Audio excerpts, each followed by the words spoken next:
This is Gorogoa, and it is one of those games that I'm just going to recommend you go into blind. I fully recommend this game. This is an absolutely stunning puzzle game that takes place across these 4 panels. If you normally take, and I know there's a whole bunch of you now that just take my advice and go, Dan's recommended puzzle game, I'm going to go buy that.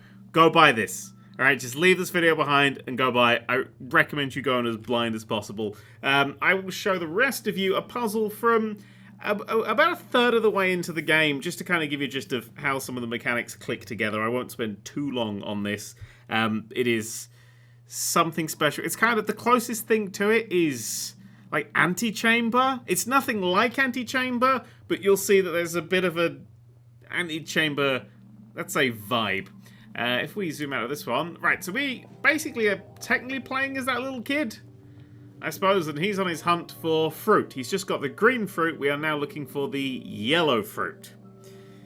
You're going to just think outside the box with me. That's what you're going to need to do, is you're going to need to think outside the box. Okay, so this is a little, alright, so this guy's pointing over there, look for the yellow things. He's thinking, look for the yellow things. So we need to look for that symbol, and that will progress us. Basically, you have to kind of work out what people are thinking, and then go from there. That's kind of the hint system. It gets confusing considering that's actually what somebody else is thinking. Yeah.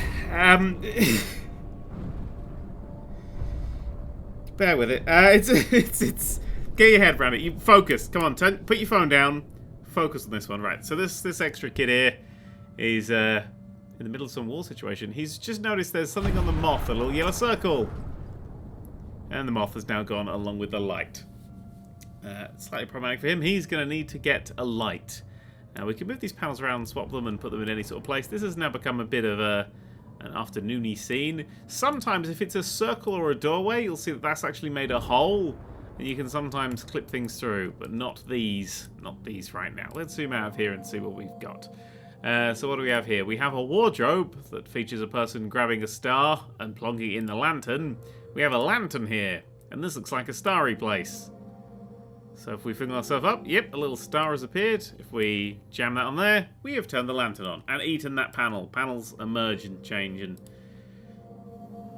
we'll work it out together, don't you worry. Let's see what's in the mirror. What's in the mirror? There's another lantern. Now, if I remember rightly, when I did a stream on this, this was the bit I got completely stuck on. So that'll do well. We can have a look at the lantern. That's saying a little arrow that way and then the thing. I'm not entirely sure about this bit. We'll have to have a bit of a blink. Ah, there! Okay, so you see we've got this sort of thing here. Whatever this is. We've got a star out over in that direction. Now, how do these things work together? Well, if we have a look here, you'll notice that even though these are in 2 different rooms, there's a similarity, and the similarity is the wallpaper. And if there's a similarity in this game, it means you can do this. And things will sort of merge together. You can then, you know, break them back up and have them in a thing, or you can keep them there. And you can also investigate and see what's in things. So if we have a look at this, we've got a picture of a screw in a circle. And over here we've got some pencils behind a little star. So if we move this over, we can leave that behind and see what's in this area. So that screw is a bit of debris on the floor. There's another circle over here of clouds. So if we put some clouds in there, then that will be lighter because it's filled with cotton wool, not clouds. I'm being an idiot. If we move that one up, we've got some pencils. And we've got a choice between, that's clouds, fancy clouds, or rocks. So rocks. We've now put rocks in there and clouds in that one. Which means that when we zoom out, well, that one's now filled with rock, so it's heavier. Do you get it? Do you kind of get what we're going for here? Right, so now what do we do? Well, if we zoom out of this one, we're still there. Ah, but we've got that light, and now that light is in the middle, so we can pick this up and light it. And we are now reduced to just 1 panel. And the light has attracted the moth, which appears to have a little yellow circle just sitting there, which is what we were looking for. So we'll separate that little bit off. And we can see the moth's just got a hole punched through it now, and you can see that we're somewhere else now. That's the dragon creature. Play the game and you'll find out who the dragon creature is. Mostly. Right, so this appears to be It's just a completely dead panel. If we zoom that out, zoom that out more. Yep, little thingy there. Right, he's reading further into his book. Ah, yes, the arrow, the something. He's now imagining that kid back where we were. Remember that? You better remember that because that's how we're getting to the next panel. Okay, so we've slightly progressed on our journey. We've gone from one little statue to another little statue. So where is he now? He's looking at a bit of a smashed up horse. It was a really vicious game of chess that happened there. He's still... Oh, he's going to go and imagine something else. Stars and magic horse unicorns and more stars. In here we've got a little castle we can have a look at. And in here is another person who's thinking of something else. Please, I think we can go see this. And some panels do something different, which is that they have they're more of a view. So we've got the star down there.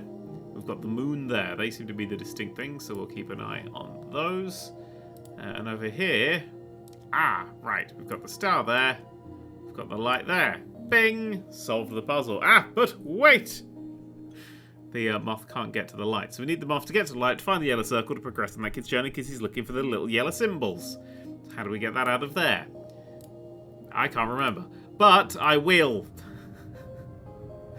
We've now got an arrow to go over in this direction. I am absolutely... I genuinely at this point can't remember. Oh, was it...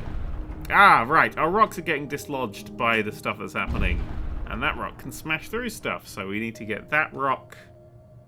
No, this was the bit I got stuck on, and I genuinely can't remember the solution for it. We need to get that rock... to smash that.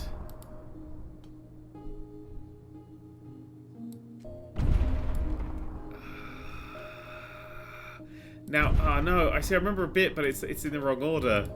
Because here, you've got this little symbol here, which if you pay attention, memory was remembering horsey unicorns, you can clip those two bits together. And so, when the rock gets down here, that's how we get to it. However, I can't remember quite how we were doing that. And this is the game. It's when you don't know what you're doing and you have to explore and poke and see what you can see. Oh! I remember it now. There we go. Okay, this will be the last little bit that I'll show you. If we go here, you'll see that that connects up. Scale can change as well. So that tiny little rock in a box becomes huge. And if we zoom out of here and zoom onto this and then swap these sides round, you can see that that is how you then drop it back into being smaller scale. And that'll drop onto there. Lovely jubbly. We now need that to go up high because we've already established that if we go in here, go in this section here, and put that there, then we know that that will eventually smash that thingy. Smashes that like button. Then we can light that up, and when that's lit up, I can't remember how to light that up. How do we light that up? Oh, it was the kid, wasn't it? Oh, the kid's thinking about stars. Yes! We can then light that up, and then the moth will fly there, and we can get to the next section. And then it just gets weirder as it goes on. That's Gorogoa. It is like an hour and a half to 2 hours of that. And it's really, really fucking marvellous. And I just don't want to show you much more of it because it is pretty fucking good.